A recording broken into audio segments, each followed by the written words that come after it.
Assalamualaikum warahmatullahi wabarakatuh. Halo sobat setia Fakta Kehidupan. Tidak lupa kami sampaikan salam sehat, salam sejahtera. Semoga tercurah segala bentuk kebaikan dan juga kita semua dalam lindungannya. Seperti biasa, kita akan berbagi kisah dari yang unik, menarik sampai bikin nangis. Mari kita simak kisahnya.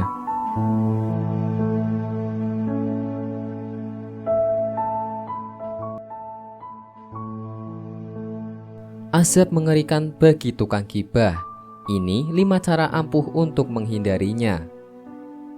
Tidak bisa dipungkiri, manusia seringkali hilaf membicarakan kesalahan atau gosip orang di sekitarnya tanpa disadarinya. Mulut kita terkadang tidak terkontrol saat membicarakan orang lain di belakang atau sekedar mengeluh sesuatu. Gosip atau yang biasa dikenal sebagai hibah, ini seringkali jadi perkara yang banyak dilakukan orang ketika sedang asik berkumpul. Terkadang kita lupa bahwa sedang menggunjing seseorang. Terlebih, bahan gosip bisa diakses dengan mudah di segala media, mulai dari televisi sampai media sosial. Bergosip seolah-olah menjadi kebiasaan di tengah masyarakat. Padahal nyatanya, membicarakan, apalagi sampai mencemarkan nama baik seorang muslim yang tidak mereka sukai merupakan kemungkaran yang besar dan termasuk gibah yang diharamkan, bahkan termasuk dosa besar berdasarkan firman Allah. Dan janganlah sebagian kalian gibah atau menggunjing sebagian yang lain, dan janganlah sebagian kalian gibah atau menggunjing sebagian yang lain. Sukakah salah seseorang di antara kamu memakan daging saudara yang telah mati? Maka tentulah kalian akan merasa jijik kepadanya dan bertakwalah kepada Allah. Sungguh Allah Maha Penerima Taubat dan Maha Penyayang. Berdasarkan firman Allah tersebut, orang yang menggunjing diibaratkan dengan memakan daging saudara yang sudah mati.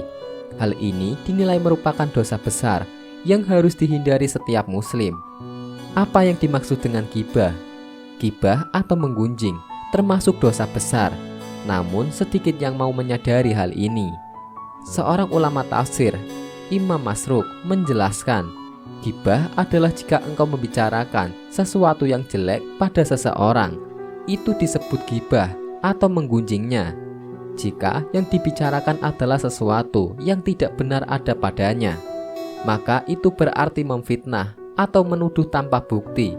Demikian pula dikatakan oleh Imam Al-Hasan Al-Basri rahimakumullah dari Abu Hurairah radhiyallahu anhu, Rasulullah shallallahu alaihi wasallam bersabda, "Tahukah engkau apa itu gibah?"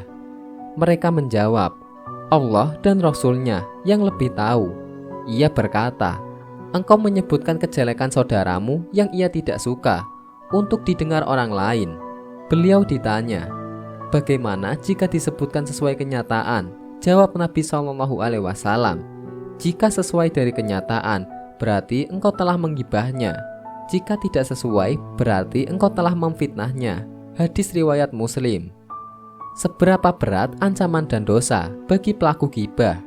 Diriwayatkan pada zaman Rasulullah SAW, bila ada orang yang berbuat gibah, maka siksanya langsung diperlihatkan, sebagaimana yang telah terjadi pada 2 orang wanita yang diperintahkan olehnya untuk memuntahkan darah kental dari mulutnya setelah menggunjing saudaranya. Seiring banyak yang menggunjing, seperti sekarang ini, siksaan itu pun tak lagi diperlihatkan. Terlebih dosa besar itu sudah dianggap sebagai hal biasa dan lumrah terjadi. Padahal Rasulullah SAW sudah menyatakan bahwa dosa gibah sangat berat dari dosa zina. Gibah itu lebih berat dari zina. Seorang sahabatnya bertanya, "Bagaimana bisa?" Rasulullah SAW menjelaskan, dari seorang laki-laki yang berzina lalu bertobat, maka Allah bisa langsung menerima tobatnya. Namun pelaku gibah tidak akan diampuni sampai dimaafkan oleh orang yang digibahnya. Hadis riwayat At-Tabrani. Tak hanya itu, diriwayatkan bahwa Allah pernah berfirman kepada Nabi Musa alaihi salam, "Siapa saja yang meninggal di dunia dalam keadaan bertobat dari perbuatan gibah, maka dia adalah orang yang terakhir masuk surga. Dan siapa saja yang meninggal dalam keadaan terbiasa berbuat gibah, maka dia adalah orang yang paling awal masuk neraka. Lebih bahaya lagi, kelak di akhirat, orang yang suka gibah akan dimintai pertanggungjawaban di hadapan Allah oleh orang yang digibahnya.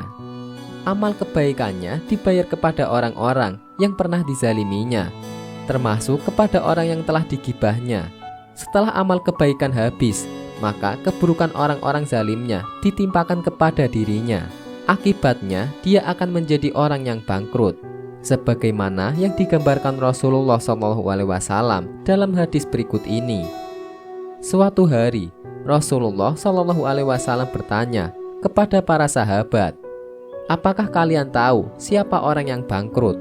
Mereka menjawab, "Orang yang bangkrut di tengah kami adalah orang yang sudah tidak memiliki dirham atau harta benda lain."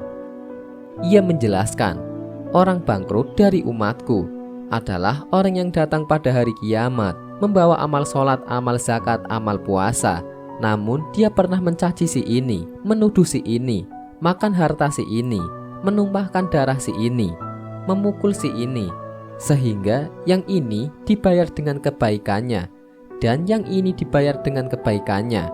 Setelah kebaikan-kebaikannya habis, sebelum semua kezalimannya terbayar, maka diambillah keburukan-keburukan mereka yang pernah dizaliminya, lalu ditimpakan kepada dirinya. Akibatnya, dia dilemparkan ke dalam neraka. Na'udzubillah min dzalik. Wallahu a'lam bishawab."